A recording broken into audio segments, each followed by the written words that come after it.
He's coming to us. He's coming to us from his home in West Virginia, but he is a world traveler. He goes around traveling with his ham radio, and he gets on the air from various countries in Africa and South America, out in the Pacific. You name it, he's been there. How many countries, Hal, have you operated from? I'd say probably close to 20 altogether, Tim. Yeah, 20 countries, and Say and close. he's been to some very difficult places where Hal's all dressed up in a Eskimo suit, and he's been at some hot places too. But most recently, he was back over in Africa, and his presentation tonight. Remember that Hal was the only guy from the U.S. on this team when he went to this African country, and the rest of them were all Russians, all Russian hams, and Hal. So, so all these Russian call signs plus W8HC. So, really cool thing. I'd like to welcome back to the Mercer County Amateur Radio Club. He's given us presentations before. And so, Hal, welcome back. And W8HC is going to bring us up to date on his latest adventure. Go ahead, Hal. Okay, Tim, thanks so much for the very warm and kind introduction. And I'll say good evening to my friends with the Mercer County Amateur Radio Club. I told Tim if he wanted me to drive up there, I would drive up there for you guys. But anyway, I don't know how the weather would have held out. But anyway, it's a pleasure to be here. And I do want to take a little bit of time to review the November de-expedition to Burundi, 9 Uniform 1 Romeo uniform. I've put together a presentation, and so if you don't mind, I'll share my screen and try to get this up.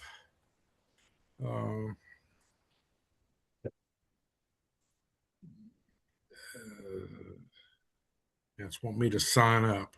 So I don't know what that's all. Why does it want me to sign up?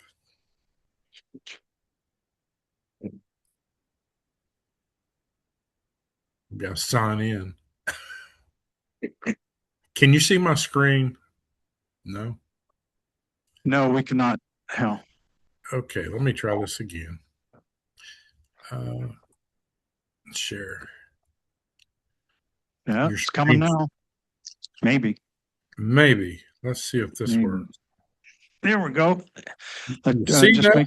make it full screen, and we're good. All right. There we All go. right. Hey, I always seem to have little glitches and stuff when I do these things for you, Tim. I don't know. It makes me nervous. But anyway, again, I'm happy to be here, and I want to try to roll through this as quickly as I can. Don't want to bore anybody. But before I start into the Burundi presentation, I'm currently on another de-expedition right now, and that's the Desacheo, the KP5 operation, the remote operation down on Desacheo.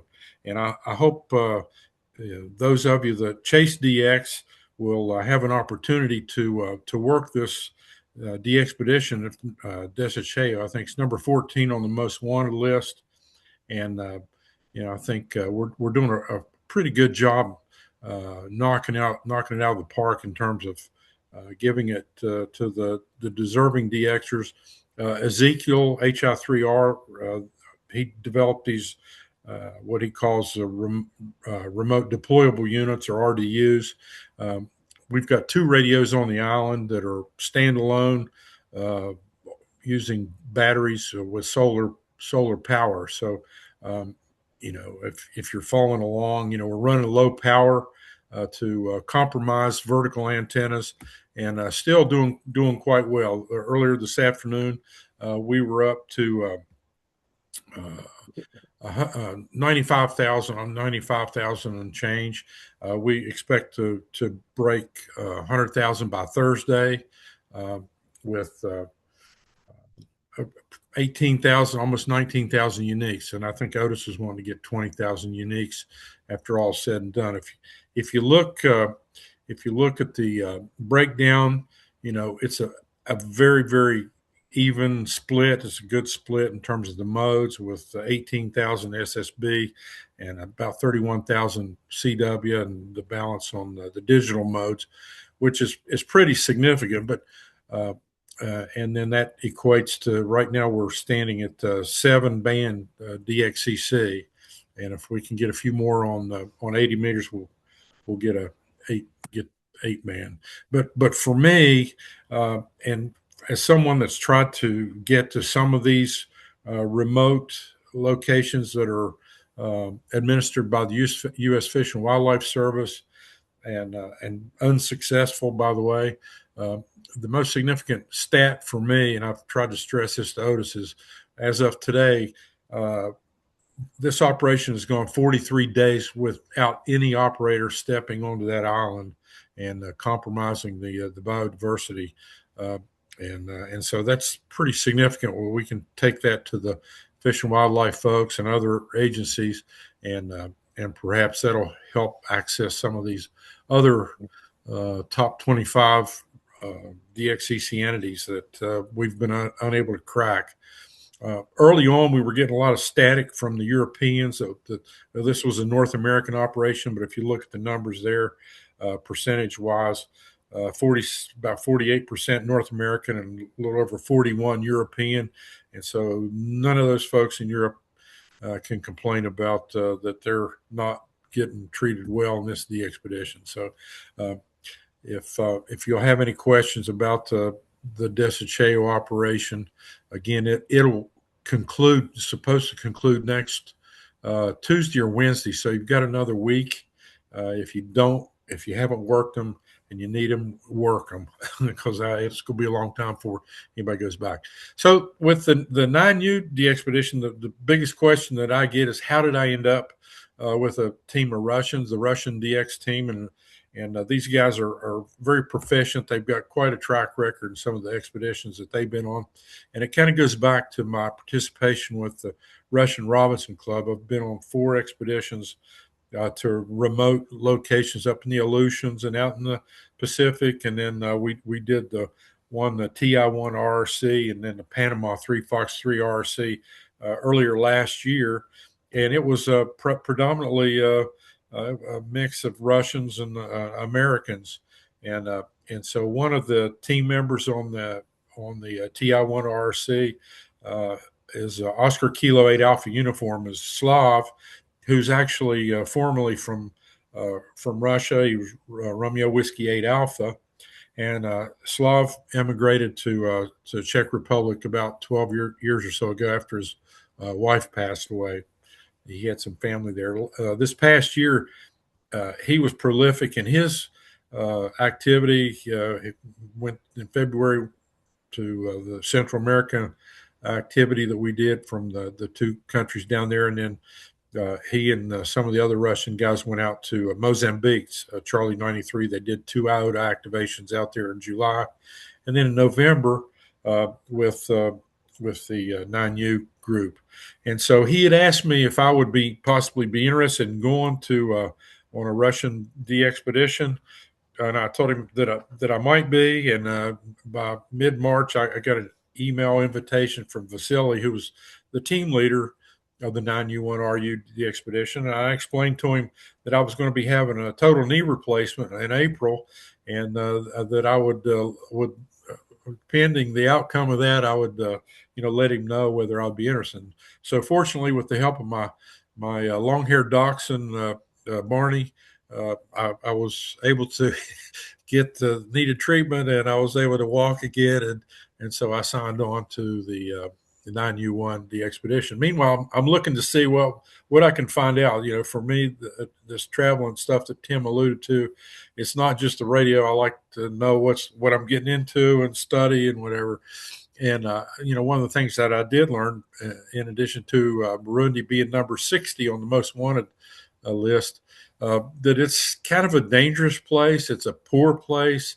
There's places there that you do not attempt to wander into. The U.S. State Department has a level 3 reconsider your travel there advisory. And so, I've been to a few other places with this, and I was assured that we would be in the safe places. So it was not really a problem. There's approximately 14 million people live in this small country in Central Africa. It's landlocked. You can see on the African map on the left, you can see the green spot there. And that's Burundi. It's actually one of the poorest countries in the world, and I saw probably more poverty and desperation from people in this country than I have anywhere else in all of my travels.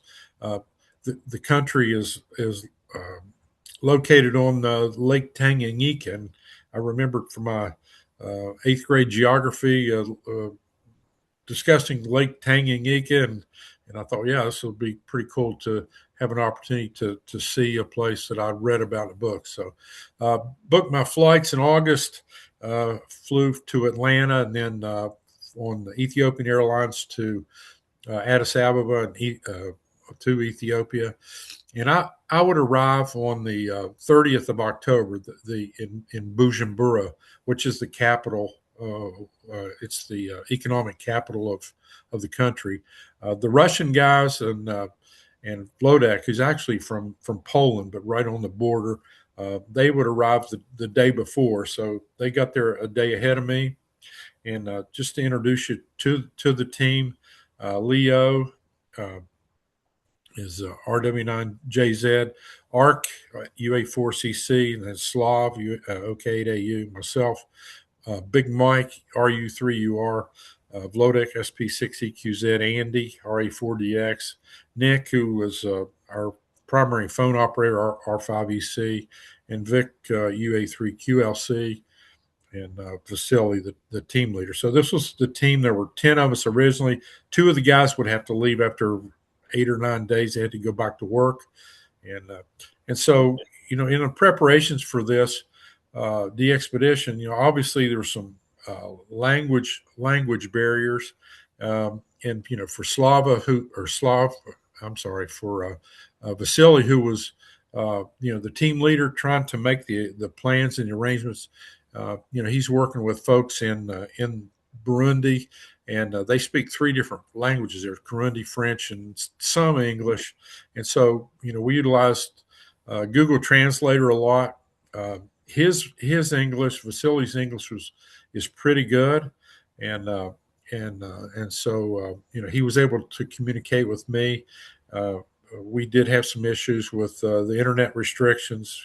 Currently Russia has sanctions, and so we had some workarounds with that. But we primarily use WhatsApp to communicate. Now, for those of you that ever had an interest or want to know about de-expeditioning, there are several ingredients for it to be successful. And I will say this without going into too much detail, that this de-expedition by all rights should not have happened. All the things that happened, but we were able to overcome, and thanks to a gentleman I'll introduce you to here in just a minute. But obviously you have to have the license, the permission, you have to have a location, a QTH, all the equipment and everything that goes with that. You have to have a reliable power source, and then obviously you need operators, and with a little luck you've got propagation, and we did have that. And we also had a reliable internet access, which has kind of become a standard requirement on the de-expeditions now. And with Starlink, that has really added to the equation in terms of it's something that most de-expeditions want to have. And then also in recent times, we rely on pilots, and Steve, N2AJ, and Champ, Echo 21, Echo India Charlie, were our 2 pilots that did a wonderful job communicating to us as a go-between, and letting us know where there were issues and where people were needing us to do certain things. We had booked the Ciela Club Hotel and Restaurant, which is up in the mountains, about 7,750 feet above sea level. This location is 3.5 degrees south of the equator, so You would expect that uh, since it's so close to the equator, it'd be very hot and humid and whatever.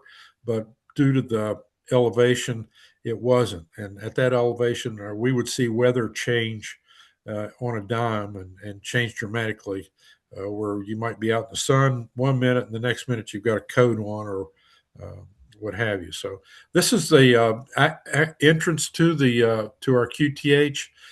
It is secured. We had a guard there. There's a guardhouse. There's a fence around it, and so they keep the gate locked at night. This was the courtyard, and we had the whole facility to ourselves, and of course we utilized just about every inch of it, inside and outside of the gate here. Uh, about a month before we were to depart, as typical, we got a visit from Murphy. Vasily got a email from the manager of the establishment telling us that the hotel would be closed for maintenance, and so he was scrambling trying to find uh, another place. And in so doing, he stumbled across this gentleman here, Sylvester Havayaramana. That's the best I can do with that. He had lived in Russia.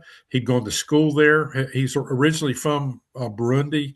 After the civil war there, he moved to Russia, went to school, and fluent in Russian. And so fortunately, and then he moved back to Burundi. Uh, uh, and so uh, Vasily had come across him and worked with him to help us, try to work through some of the problems that we were having. And then about uh, maybe 2 weeks before we were to depart, he sent a video to Vasily, and Vasily shared it with the team. And in this video was he, and this is a screenshot that I took of the video. He's holding a baby, and he's got this lady next to him holding baby diapers and baby formula and baby wipes, and so I assumed that this was his wife, and he's asking uh, if we could possibly bring baby supplies. And so, I took it upon myself to purchase diapers and baby formula and what have you, and I had some room in my suitcase, and I took that. He had told us that there was an opportunity to possibly have another QTH. Um, and then he also talked about the power situation there in the country. They typically lose power daily, several times a day, and it would probably be a good idea for us to get generators. And so he did help us with that. So the Russian team, they left, and as I said, they got there a day ahead of me. This is what I took in the computer bag on the right front there. It is an ICOM 7610 that was provided by DX Engineering for the expedition, and we used it as a primary phone station. And so on the day that well, actually the day before I was to arrive on October the 29th, I got a message from Vasily. He thought I was already there. Apparently he thought, I don't know how he thought I was going to arrive the same day they did, but I didn't. And so the next day I asked him about customs, and he said the visa is quite easy getting through. He says, but customs is crazy. I'll tell you later. Okay. And so the next day, when I get there, he says, we're already at the airport.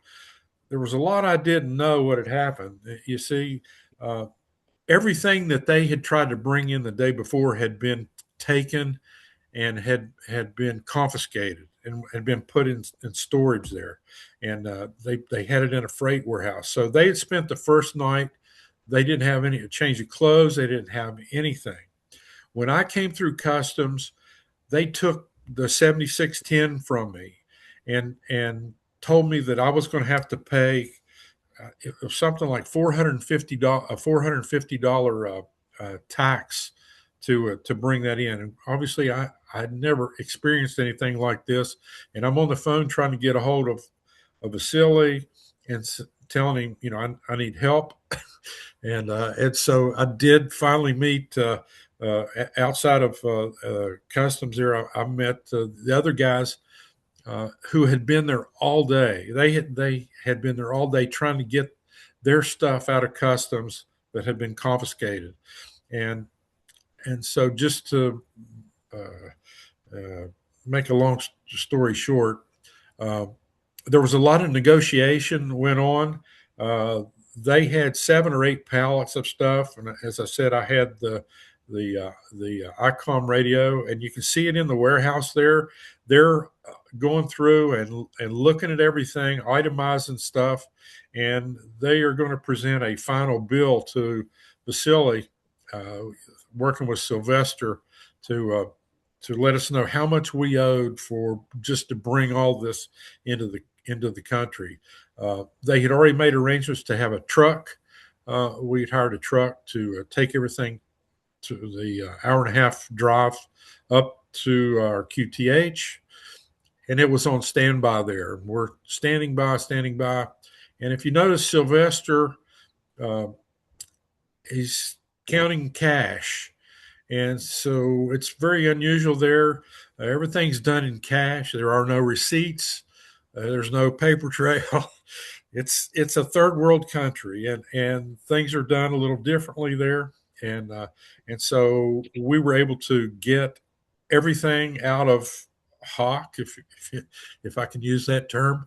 And so they proceeded to start loading the truck, and not too not too long, and we're on our way uh, to to head to the QTH. And we got there. It was probably about 11:30 that night. We'd stopped for dinner, and then we went to a grocery store. But it was about 11:30 that night, and this was my first look of the facilities there up on the mountain. And it's kind of a Spartan place.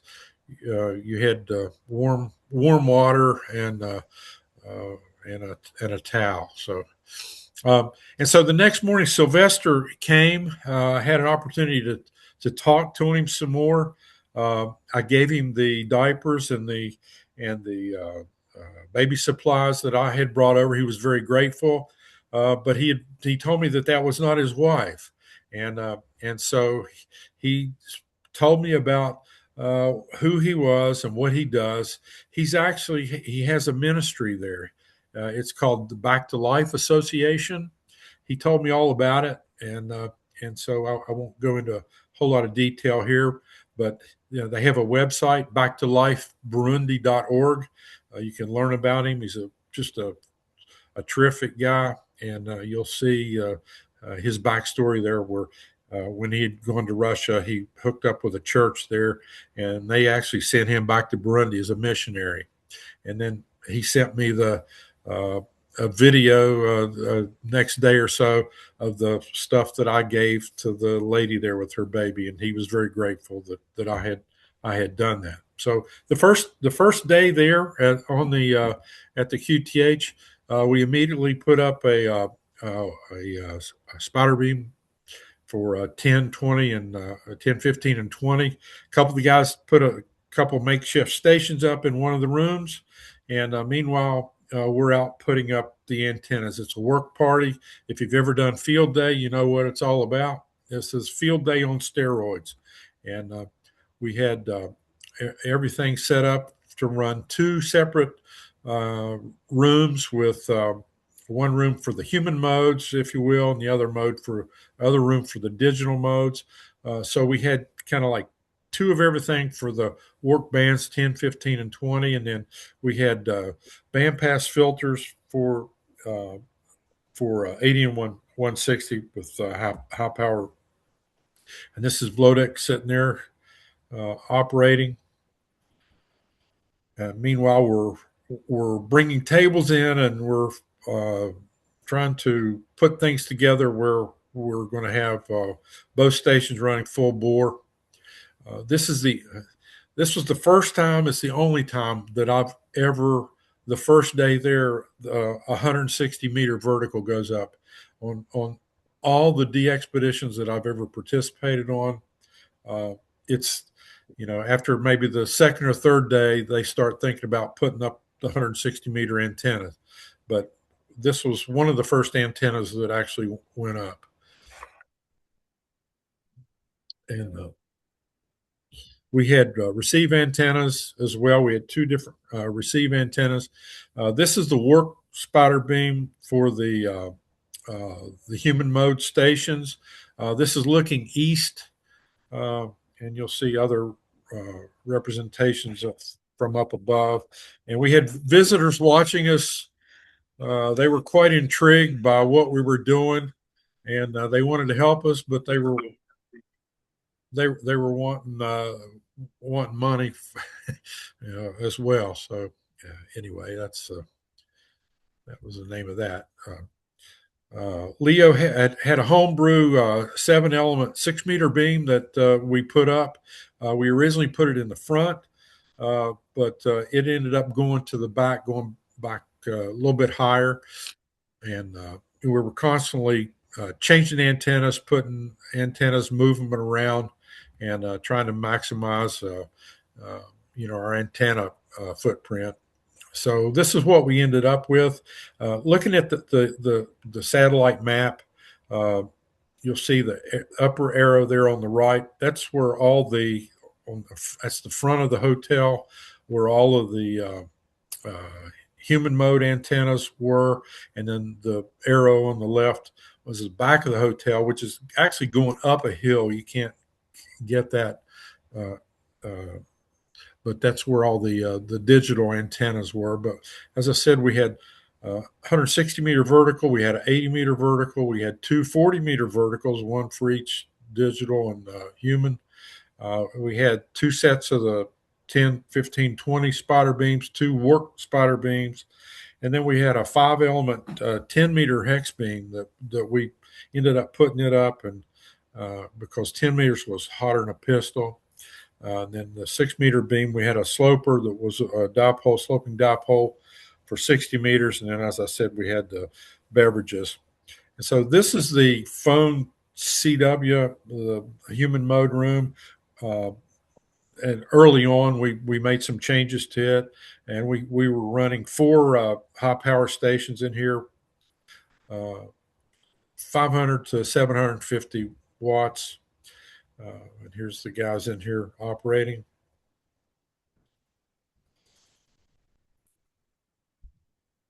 And then this is the digital room, the room next door. Leo was the mastermind of that. And we ended up with 7 stations. We had amplifiers for 4 of them. And so we would run anywhere from 5 to 7 digital FT8 or FT4 stations, as well as 6 meters, 6 through 40 meters. And every evening, Leo and I would, after dinner, would share a beer and enjoy the evening. But anyway, he's quite a talent. So we're in full operating mode now, and we had the facility put out the shift schedule, and so this is what you do on a de-expedition.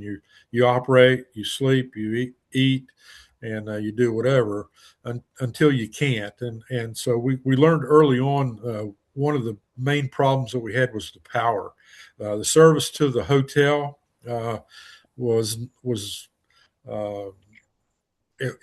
inadequate. Let's just put it that way. Frequent breaker trips, and then there were times we would completely lose service. So in terms of the breakers, we got permission and we secured some electrical cable, and the on-site electrician, we bypassed the breaker box. That's their breaker box, and so we bypassed the breaker box.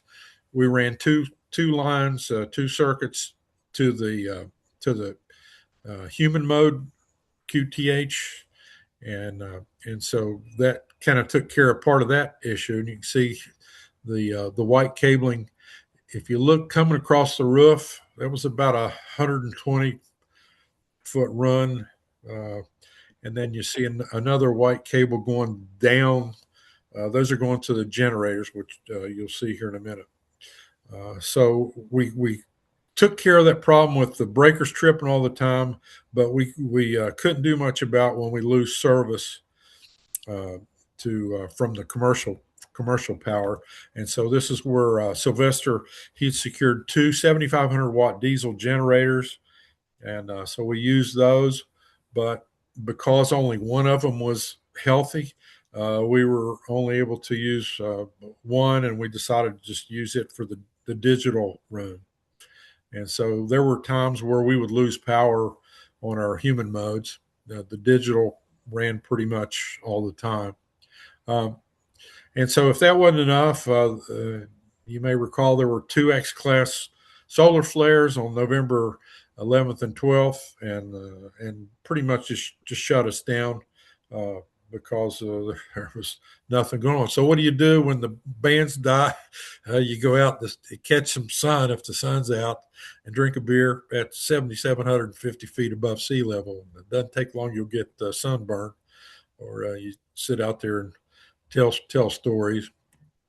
This was me sitting on my little veranda there, overlooking this absolutely gorgeous country. The view there. This is looking east, and you could watch the sunrise, the moonrise, but you couldn't catch the moon or sunset, which because of the mountain behind us here. So anyway. So Victor and I, we decided we were going to try to do a little détente, and decided we would end some of the issues once and for all. We would do a duel, and we would drink, see who could drink the local beer the fastest. We'd walk 10 paces and turn around and see who could chug the beer the fastest. And you can see he cheated on me, and so he ended up winning that little duel. But we had a lot of fun. We ate fairly well. Every breakfast we had an omelet, and some mornings you might have bread. If you were real lucky, you had butter to go with your bread. For dinners, you had a choice of three items: fish, beef, or chicken. And this was somebody's fish and chips. And then every meal, this was my favorite part of the meal, was a salad. They had really, really good salads, and their avocados. Every meal had an avocado, and the avocados were out of this world. We had visitors from the Russian embassy came by. Vasily had obviously been in touch with them, trying to, get things that we needed. And so they came. They wanted to see what we were doing. And one of the things that they said, while you're here, you must see the Royal Drummers of Burundi, which a couple of us did, and we spent part of the day to watch these guys, and they're world renowned.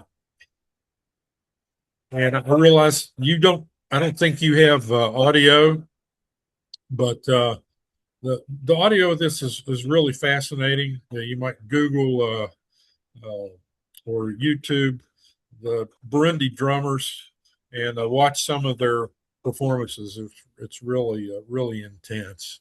And so after 21 days, we ended up with 179,828 contacts. We were very, very pleased with our results. We had over 41,000 unique call signs in the log. We made over 8,600 QSOs per day, which equates to 361 per hour. 41,000 CWQs, 25,000 sideband, and 113 plus digital queues. When we were finished, last check I did yesterday or day before, we went from Burundi dropped from number 60 on Club Log's Most Wanted, and it's now 106 most wanted. So it's out of the top 100. We had 7 band DXCC, and 201 worked a total of 201 total DXCC entities through the 21 days. The German DX Foundation, you can go to their website. They have what they call the Mega DXpeditions Honor Roll, and they included us in this. And you'll see that 9U1RU now stands at number 4 most QSOs for all DXpeditions out of 468 listed. You see the number 3 there, Tango 32 TT. It's got 3 little stars next to it. And that's because 58% of their QSOs were duplicates. So we're really proud of the outcome, the fact that we made a lot of DXers happy all around the world, and in fact, this was the most QSOs of any DXpedition in the past 14 years, and so really proud of that fact. Now, I did include this. We ended up doing a index. I'm the treasurer of Index, and I messaged the board of directors, and I told them about the situation with Sylvester. Indexa has what is known as the Hams with Hearts, or it's the humanitarian aid project, and it's came about from one of the Japanese hams who donated some money, and we've used that to create grants. I wrote an article about it in this latest edition of the Indexa newsletter if you want to know about this project. And so basically what it was, we granted $600 to the Back to Life Association. And I talked to Sylvester. I said, what is it you all need? He says, we need food. And I said, okay, well, whatever we can buy. And so the first thing, the $600, he and I went to the bank. I had to convert the money to the Bujumbura francs. But there's actually 2 economies there. $600, if he'd have walked inside the bank, he would have gotten I think it was 3 million Burundi francs. Due to the fact that he made a phone call and met somebody in the parking lot, he ended up getting $6 million, 6 million Burundi francs for the $600. So this is 6 million Burundi francs that he's holding there. We went to the city market and bought staples. And you see, we bought bags of staples and loaded into a taxi. He hired a taxi, and so we loaded up his taxi, and then we went to his Back to Life Association, and which is in conjunction with the Hee Haw Happy School. And if you see, there's murals there on the wall there, and he explained the murals to me. They represent 2019 when he came back to Burundi. 2024, which he depicts as today, and then in the future, 20 years in the future. He took me on a tour of the place, but when we went inside, we're greeted by 40 to 50 children that are orphaned that he and his wife take care of. That's his wife there in the pink in the center. And so these kids were just so happy to see me. They wanted to know my name and on and on and on. But ultimately, what we purchased for them was 550 pounds of rice, 440 pounds of beans, 220 pounds of flour, and a little over 5 gallons of cooking oil. And then there was some money left over to buy the children some candy, that sweet treats, as Sylvester called it. And the children were just absolutely grateful as could be. I told Sylvester that I wanted to know more about his project, and so you see here, he said when he came back, the dump, the city dump, Bujumbura dump, is a place where kids come to find food, to find items that they might be able to sell or use or whatever. And this is where he this is where he finds these orphan kids. People drop their kids off there, and it's it breaks your heart. And so this is his mission. This is the Back to Life ministry, and so I said, I want to see this. So he took me out there, and I saw firsthand children sifting through trash through this massive dump. He says it's the largest dump. They're waiting on trucks to come in so they can go through and get what they can that they might be able to use. They know him. These kids know him because he goes out there frequently. He just this boy here. He tried to encourage this boy. When are you going to come? When are you? And some do and some don't.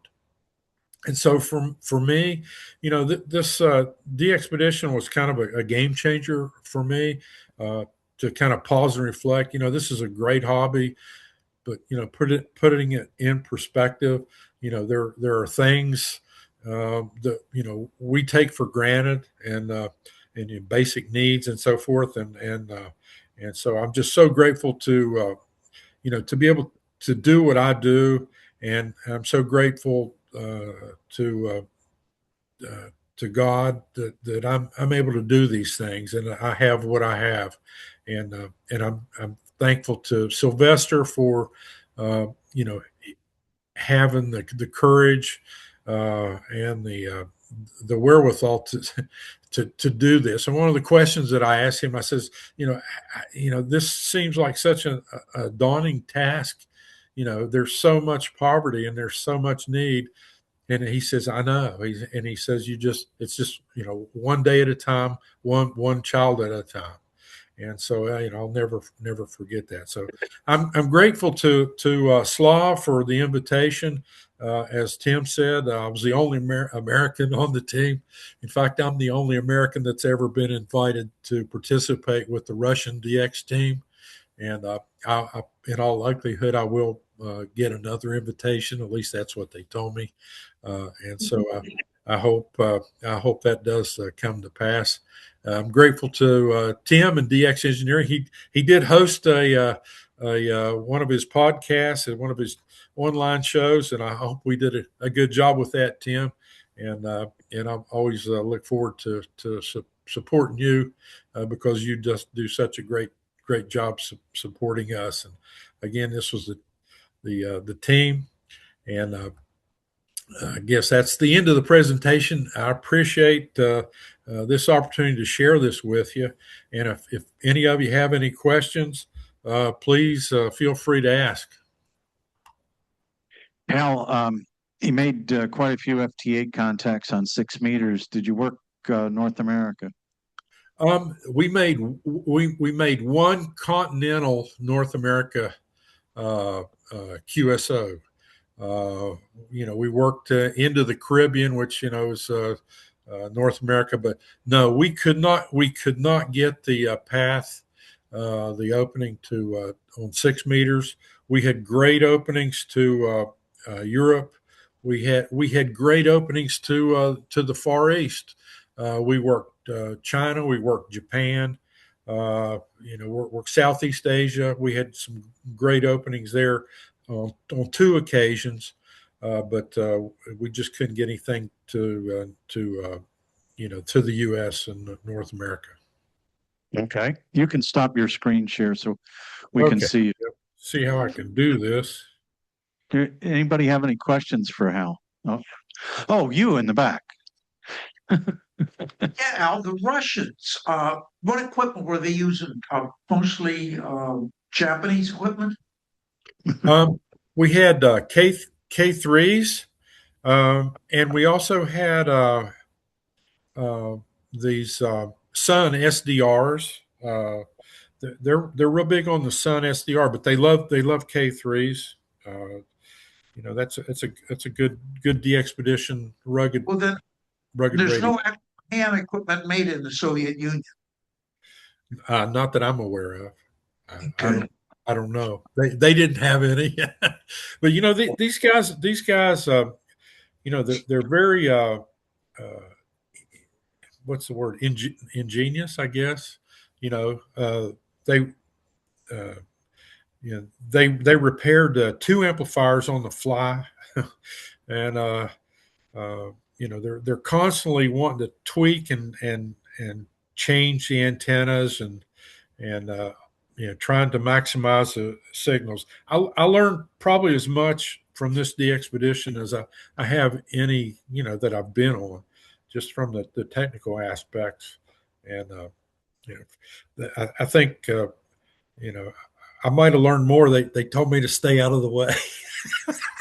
Okay, then are there any actual hams in that locality? Uh, No, you've no, met no I don't know. I don't know if there's any hams whatsoever in 9U. I'm not aware of any. No. Everybody's trying to figure out how to eat, Dave. Yeah, it's that's the truth. I mean, I've got pictures, videos. Uh, you know, 90% of their time is spent, you know, trying to just live. And these people might have a little plot of land where they're, you know, growing uh, peppers or beans or whatever, and then, you know, they, look like lentils. yeah, it's just it's a struggle to live there. You know, we don't have a concept of that. Not here, that's for sure. But yeah, Don, did you have a question? Yeah, Hal Don, N6JRL. I've hi been on John. many trips like this, and I was wondering, you said at the beginning they charged you money to bring your equipment in. Now, did they charge you money to bring it in and then take it out, or did they just charge you a deposit to hold until you left and then give it back to you? Um, so supposedly it was a deposit on some of it. I don't know, but to my knowledge, we never got any of the money back, and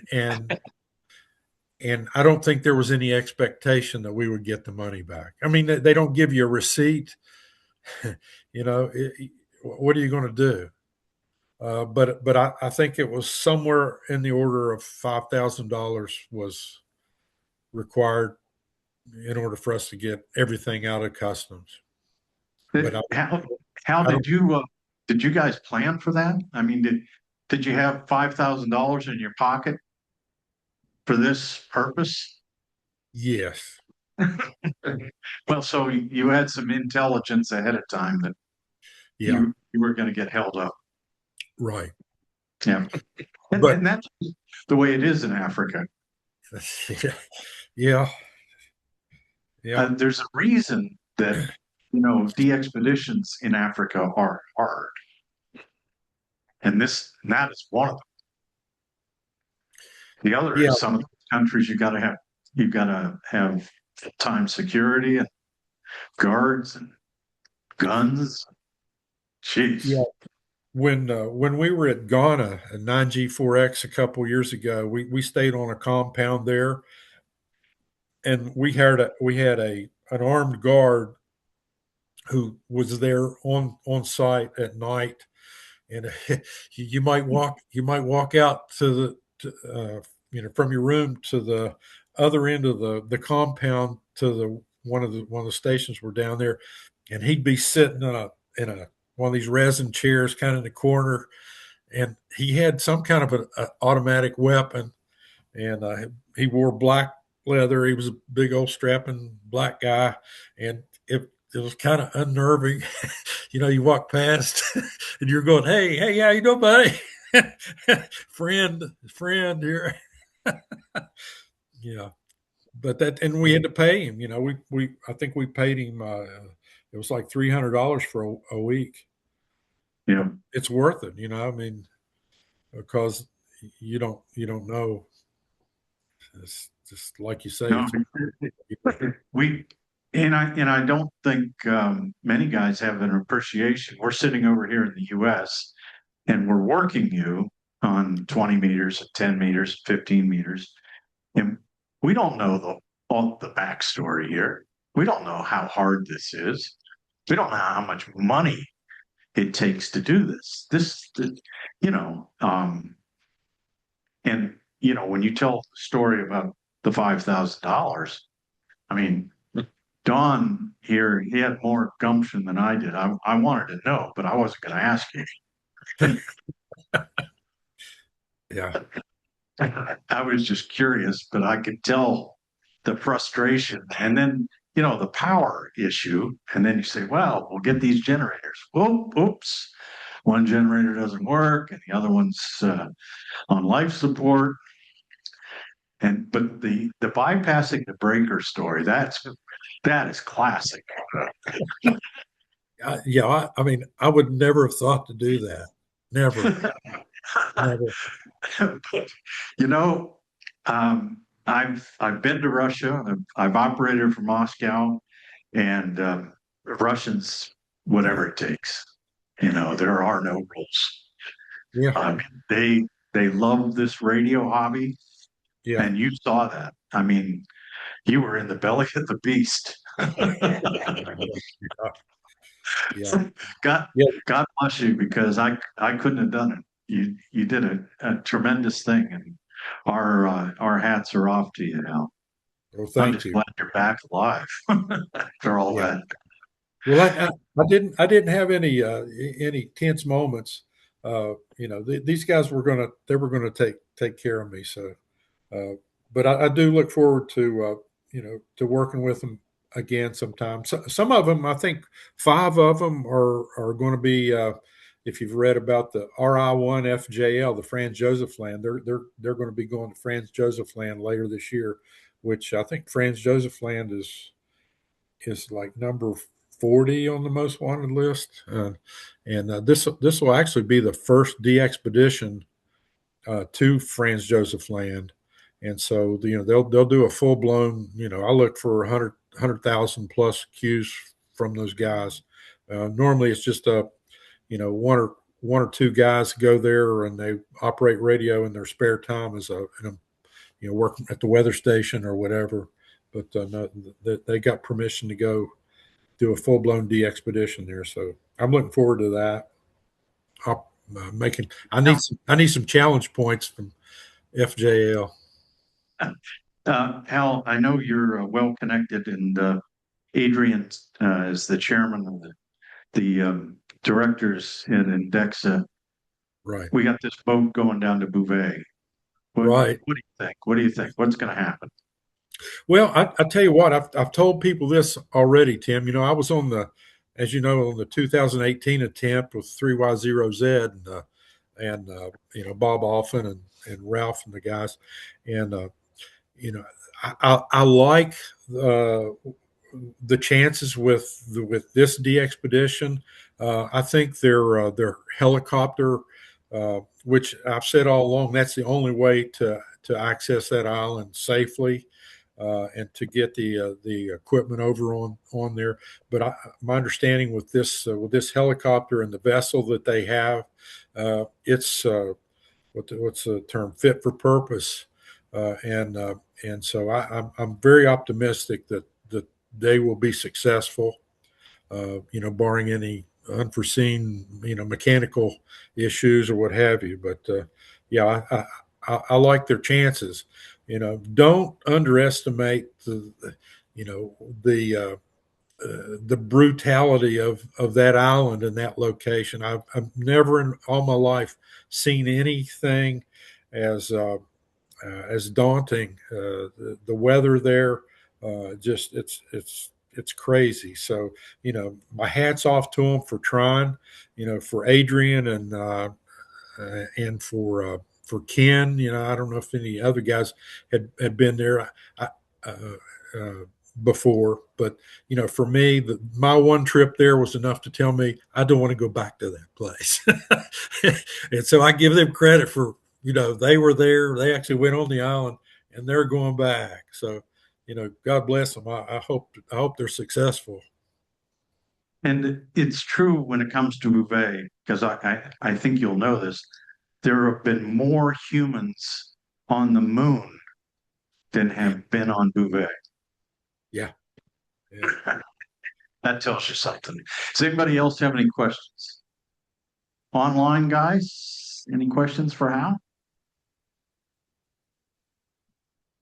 All right, Hal, thanks so much. Let's give Hal a round of applause. Thank you, Tim, and thanks to the Mercer County guys. You all do a great job, and I do want to get up there and attend one of your meetings sometime. Okay. All right, we'll come up next week and work Bouvet. All right. You know, I've got a little country radio station that works pretty good. I think I've seen it once or twice. Al, All right, Al, it was buddy. great having you here tonight. All the best to you. God bless right. you, and we'll see you soon. Okay, take care. Thank you, All right. Tim. 73, buddy. 73. Is that right?